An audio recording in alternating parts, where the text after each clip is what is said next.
کلام مقدس کے پڑھے اور اس کے سنے جانے پر خدا مند آپ سبوں کو بڑی برکت دے۔ آپ دیکھیں ذرا، یہ یروشلم کا ایک بھیڑ دروازہ ہے، اور میں نے اس پر بڑی ڈیٹیل سے بات بھی کی تھی، میسج بھی میں نے دیا تھا اس بھیڑ دروازے پہ، کہ یہاں پہ بھیڑیں لائی جاتی تھی۔ جب بھیڑوں کو قربان کیا جاتا تو قربانی سے پہلے بھیڑوں کو اس جگہ پہ لایا جاتا اور ان بھیڑوں کو اچھے سے دھویا جاتا، اور اس کے بعد جو تھی وہ قربانی کے لیے ان کو پیش کیا جاتا۔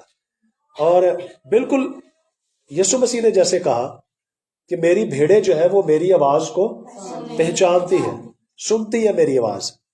تو اگر میں اور آپ یسوع مسیح کی وہ بھیڑیں ہیں تو ضرور ہے کہ ہمیں دھلنا چاہیے، اور دھل کے پھر جو ہے ہم اس بادشاہی کے اندر داخل جو ہے وہ ہو سکتے ہیں۔ اور یہاں پہ دیکھیں، یہ عبرانی میں لکھا کہ بیت حسدہ جو ہے یہ کہلاتا ہے۔ بیت حسدہ یعنی کہ خدا کا کلام ہے، اور یہاں پہ 5 برآمدے بھی بتائے گئے ہیں۔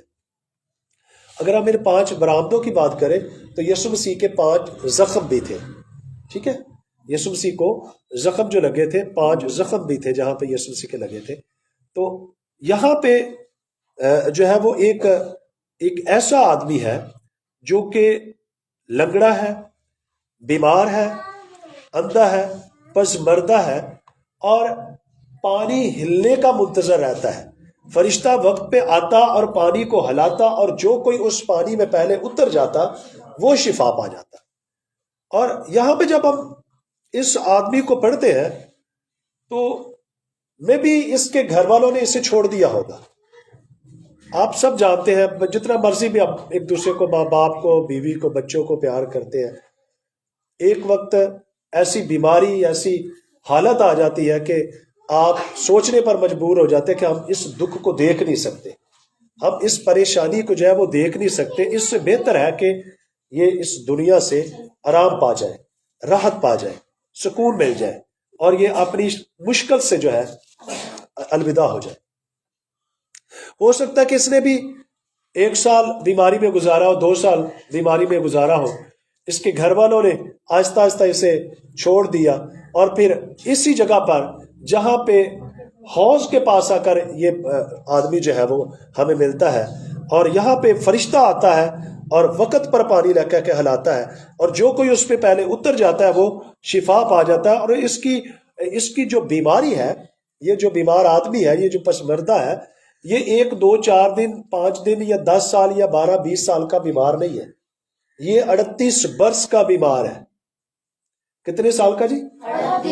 38 برس، 2 کم 40، 38 سال اس بیماری سے یہ لڑ رہا ہے، اور آج بھی اسی امید پر ہے کہ میں ضرور اس حوض میں اتروں گا اور شفا پاؤں گا۔ اب دیکھیں ذرا، 1 2 سال کی بیماری نہیں ہے، یا 5 10 سال کی بیماری نہیں ہے، 15 20 سال کی بیماری نہیں ہے، 30 سال کی بھی نہیں ہے، 35 سال کی نہیں ہے، 38 سال کی بیماری ہے۔ 38 سال وہ یہی ویٹ کر رہا ہے، ہر روز یہی ویٹ کرتا ہے، ہر روز یہی سوچتا ہے، ہر روز یہی امید رکھتا ہے کہ میں ضرور اتروں گا اور کیا پاؤں گا؟ شفا پاؤں گا۔ ہم سوچیں ذرا، ہم ایک سنڈے چرچ آتے ہیں، دوسرے سنڈے آتے ہیں، تیسرے سنڈے آتے ہیں، 1 سال ہم لگاتار کچھ مانگتے رہتے ہیں، دعا کرتے رہتے ہیں، ملتا نہیں ہے تو ہم مایوس ہو جاتے ہیں، پریشان ہو جاتے ہیں، گھبرا جاتے ہیں، طرح طرح کی فکریں جو ہے وہ ہمیں آ کر دبا لیتی ہیں، پھر سوچ، خیال، وہم، پتہ نہیں کیا کچھ ہمارے ذہن میں پھر چلتا ہے۔ لیکن اس بندے نے ہمت نہیں ہاری، اس بندے کی ہمت کی داد ہے کہ یہ 38 برس وہاں پہ بیماری میں لڑتا رہا، اور پھر 38 برس سے یہی ویٹ ہے کہ میں ضرور شفا پاؤں گا، اور یہی اس کی امید تھی۔ یاد رکھیے، آپ کی جو نا امیدی ہے وہ آپ کو کمزور کرتی ہے۔ آپ کی امید بندی رہے تو آپ مضبوط ہیں، آپ ہر بیماری سے، ہر غم سے، ہر دکھ سے، ہر پریشانی سے لڑ سکتے ہیں۔ اور یہاں یہ بندہ نا امید نہیں ہوا، خدا کی رحمتوں سے نا امید نہیں ہوا، خدا کی برکتوں سے نا امید نہیں ہوا، خدا کی حضوری سے نا امید نہیں ہوا، خدا کے فضل سے نا امید نہیں ہوا، خدا کے اس رحم سے نا امید نہیں ہوا، خدا کی اس شفا سے، اس قدرت سے یہ نا امید نہیں ہوا، بلکہ یہ کہتا تھا کہ میں ضرور شفا پاؤں گا۔ اور یہی سوچ کر وہ بیٹھا رہا۔ اور لکھا ہے 6 آیت کو لکھے اس کو یسوع نے پڑا دیکھا اور یہ جان کر کے وہ بڑی مدت سے اس حالت میں ہے، اس سے کہا کیا تو تندرست ہونا؟ اب دیکھو ایک عجیب کویسچن ہے، ایک بندہ 38 برس سے اسی امید میں بیٹھا ہوا ہے کہ میں شفا پاؤں گا، اور پھر یسوع مسیح کیا کر رہے ہیں؟ پوچھ رہے ہیں۔ یاد رکھنا ہمیشہ جہاں جہاں پہ بھی یسوع مسیح نے پوچھا ہے نا، تو یسوع مسیح ایمان کی سرجری کرتے تھے۔ جب آپ کے ایمان کا قد جو ہے وہ یسوع کے ایمان کے قد کے برابر ہوگا تو آپ شفا پائیں گے۔ اگر آپ کہیں کہ یسوع کے ایمان کا قد اس لیول پہ ہو، آپ کے ایمان کا قد اتنا سا ہو، تو آپ کبھی بھی شفا نہیں پا سکتے۔ آپ کے ایمان کا قد جو ہے وہ اتنا ہی ہونا چاہیے جتنے یسوع کے ایمان کے قد کے برابر، تو تب جا کر شفا ملتی۔ یسوع نے کیوں پوچھا کہ بھئی کیا تو شفا پانا چاہتا ہے؟ میرے خیال یہاں پہ اگر کوئی بندہ 1-2 دفعہ یہاں پہ پاسٹر پوچھ لے نا کسی بیٹی سے، بہن سے کہ آپ شفا پانا چاہتے، تو انہیں کہنا ہور کی لین آئی ہے، شفا تو لین آئی ہے، ہور کی لین آئی، شفا تو پانی ہے، ایسے ہی ہے نا۔ اب یسوع کیا کہہ رہا ہے کہ میں تیرے لیے کیا کروں؟ کیا تو شفا پانا چاہتا ہے؟ اس بیمار نے اسے جواب دیا، اے خداوند میرے پاس کوئی آدمی نہیں کہ جب پانی ہلایا جائے تو مجھے حوض میں اتار دے۔ اس کا مطلب ہے کہ اس کے اپنے اسے چھوڑ چکے تھے، اس حالت میں، اس بیماری کی حالت میں سے اپنے چھوڑ چکے تھے، اس کا کوئی بھی اپنا نہیں تھا، نہ کوئی بیوی، نہ کوئی بچہ، نہ کوئی ماں، نہ کوئی باپ، نہ کوئی بہن، نہ کوئی بھائی، نہ کوئی ریلیٹیو، نہ کوئی دوست، کچھ بھی نہیں تھا۔ یہ تنہا تھا، بے یارو مددگار وہاں پہ پڑا ہوا تھا، اور جس کا کوئی مددگار نہیں ہوتا، اس کا ایک ہی مددگار ہوتا ہے۔ یسوع نے کہا تھا کہ میں تجھ سے کبھی دستبردار نہیں ہوگا، میں تجھے کبھی نہیں تنہا چھوڑوں گا، جیسے میں موسیٰ کے ساتھ تھا ویسے میں ہمیشہ اپنے لیے بولا کرے، اپنے لیے بولا کرے، پوزیٹیو بولا کرے کہ خداوند مجھے کبھی تنہا نہیں چھوڑے گا، خداوند مجھے کسی کے رحم و کرم پر نہیں چھوڑے گا، خداوند مجھے میری دشمنوں کی مرضی پر نہیں چھوڑے گا، وہ میرے دشمنوں کے روبرو میرے آگے دسترخوان بچھاتا چلا جائے گا۔ اپنے لیے بولا کریں، جب آپ بولیں گے آپ کی زندگی میں ویسا ہونا شروع ہو جائے گا، اگر آپ بولیں گے نہیں تو ہوگا نہیں۔ اس نے کیا کہا کہ میرے پاس کوئی آدمی نہیں ہے کہ جو آئے اور مجھے پکڑے اور پھر حوض میں اتار دے، اس لیے میرے جانے سے پہلے کوئی بندہ پہلے اتر جاتا ہے اور وہ شفا پا کر چلا جاتا ہے، اور میں پھر وہی کا وہی رہ جاتا ہوں۔ اب دیکھیں ذرا ایک اور بھی بڑا یہاں پہ سیکھنے والی بات ہے۔ ایک ہوتا ہے ٹائم ٹیبل، ٹھیک ہے نا، کہ چلو سنڈے کے روز 10 بجے حوض ہلایا جائے گا، تو بندہ ریڈی ہو کے بیٹھے۔ اب اس کا پتہ بھی نہیں، اس کا مطلب ہے کہ وہ پوری توجہ جو تھی وہ اس حوض پہ لگا کے بیٹھا رہتا تھا، پورے طور پر دھیان گیان اس کے پانی کے ہلنے کا، اس کو محسوس کرنا، اس کو سوچنا، اس کے بارے میں اسے دیکھتے رہنا، پتہ نہیں راتوں جاگتا رہا ہوگا یہ بندہ، دن کو بھی جاگتا ہوگا، راتوں کو بھی جاگتا ہوگا۔ آپ نیند سے آنکھیں بھی جو تھی وہ بھی ہو سکتا ہے درد کر رہی ہو، لیکن اس کے باوجود بھی وہ شفا پانے کی کوشش کر رہے ہیں کہ میں شفا پاؤں گا، میں ضرور شفا پاؤں گا۔ چلو پتہ ہو نا، چلو اب تو پتہ چل جاتا ہے سنڈے والے دن، چلو جی پاسٹر صاحب نے آنا ہے، چلو پریئر کریں گے ٹھیک ہو جائے گا، تو ان کا پتہ ہی نہیں ہے حوض کس وقت ہلنا ہے، فرشتہ کس وقت آتا ہے۔ لیکن لکھا ہے کہ وقت پر فرشتہ آتا اور پھر حوض کو ہلاتا، اور جو کوئی اس میں پہلے اتر جاتا وہ شفا پا جاتا ہے۔ لیکن یہ بندہ بے یارو مددگار وہاں پہ پڑا ہوا ہے اور بیماری کی حالت میں ہے، چل پھر نہیں سکتا، اس کے اپنوں نے اسے چھوڑ دیا ہے، اور یہ تندرست ہونا چاہتا ہے۔ اور آخر یسوع جب آتا ہے تو وہ بھی کہتا ہے کہ کیا تو شفا پانا چاہتا ہے۔ وہ اپنی سچویشن بتاتا ہے کہ دیکھ میرے پاس کوئی آدمی نہیں ہے، اس لیے میں یہاں پہ ہوں، میرے اترنے سے پہلے کوئی بندہ وہاں پہ اتر جاتا ہے، اور وہ شفا پا کر چلا جاتا ہے اور میں پھر اسی ویٹ میں رہ جاتا ہوں.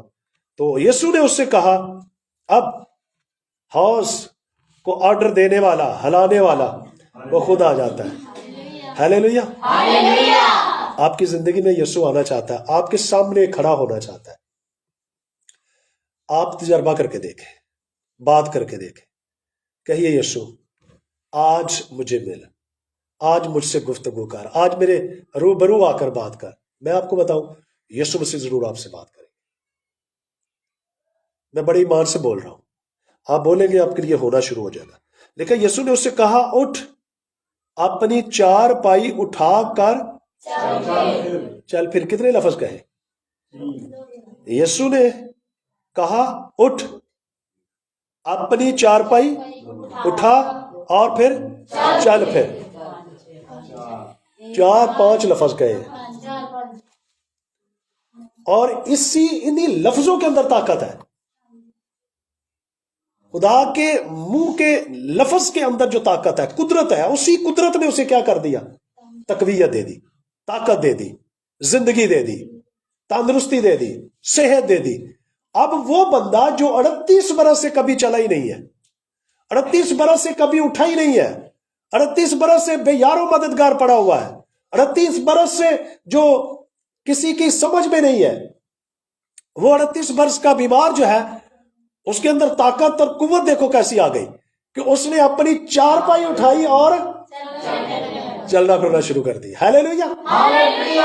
خدا کے کلام کے اندر قدرت پائی جاتی ہے، یسوع نام میں قدرت پائی جاتی ہے.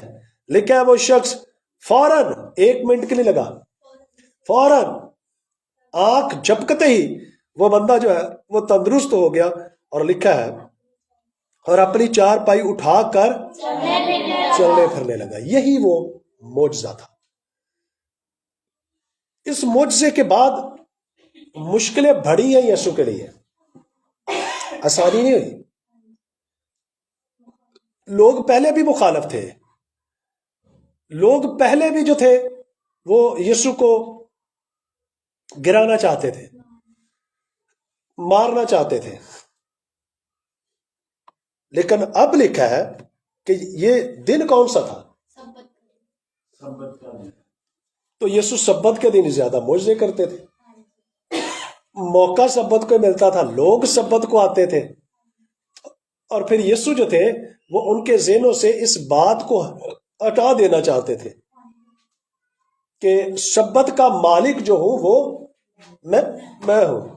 سوری، میں وہ پچھلے دنوں میں کافی بیمار رہا ہوں، میڈیسن کھانے کی وجہ سے پھر میرا اور بھی مسئلہ بن جاتا ہے.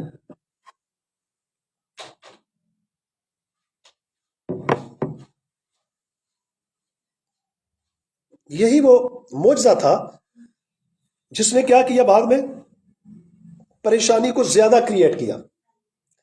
لوگ یہودی جو تھے وہ سبت کو بڑا مانتے تھے، لیکن یسوع مسیح جو تھے وہ ٹوٹلی طور پر کہتے تھے کہ وہ سبت جس کو آپ نے بنا رکھا ہے یا جس کو آپ مانتے ہیں، تو پھر وہ چیزیں جو ہیں وہ چھوڑ دیتے ہیں. آپ بہت ساری چیزیں جو ہیں وہ چھوڑ دیتے ہیں، اور بہت ساری چیزیں جو ہیں وہ اس سبت کو آپ ان کو رد کر دیتے ہیں. تو یسوع مسیح جو تھے وہ سبت کے دن یہ کام انہوں نے کیا. اور اب بھی سبت کا دن تھا. پھر دوبارہ جب ملاقات ہوتی ہے یہودیوں کا آ کر، انہوں نے کہا کہ لوگوں نے پوچھا بھائی تو چار پائی اٹھا کر چل پھر رہا ہے؟ تو اس نے کہا کہ بھائی مجھے یسوع نے کہا ہے، مجھے کسی نے شفا دی ہے. تو اس نے کہا وہ کون ہے؟ کہتا میں جانتا تو نہیں ہوں. اور پھر سبت کے دن جب دوبارہ آتا ہے تو پھر یسوع سے ملاقات اس کی ہو جاتی ہے.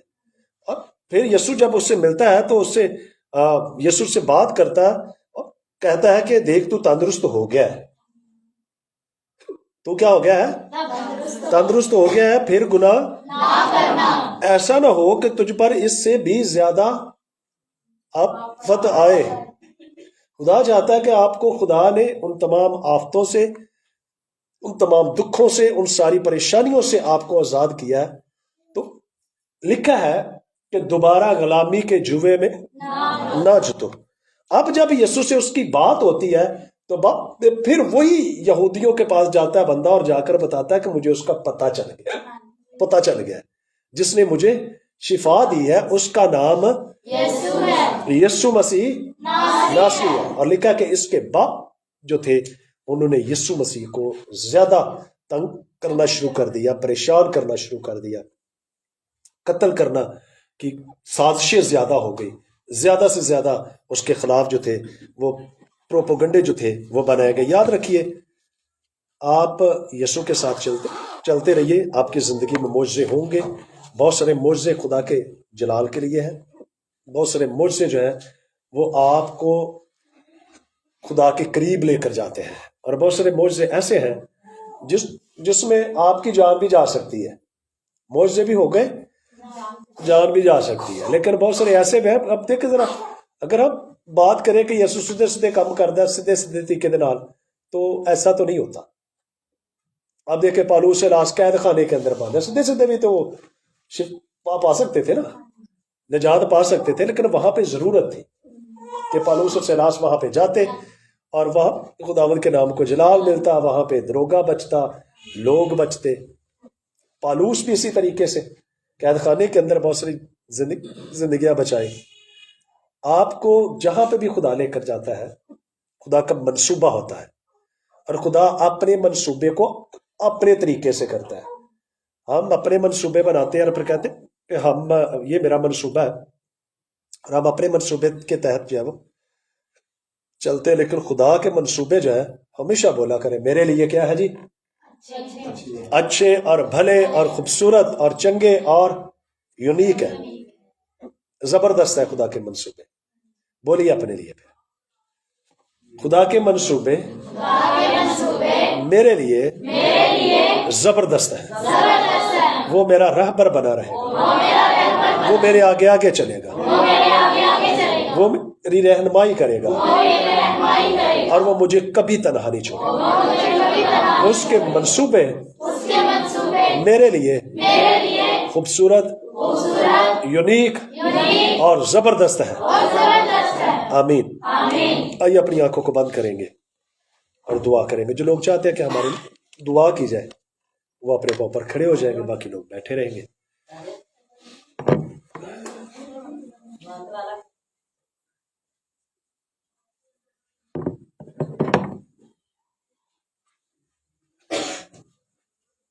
آئیے سب مل کر دعا کرنا شروع کریں.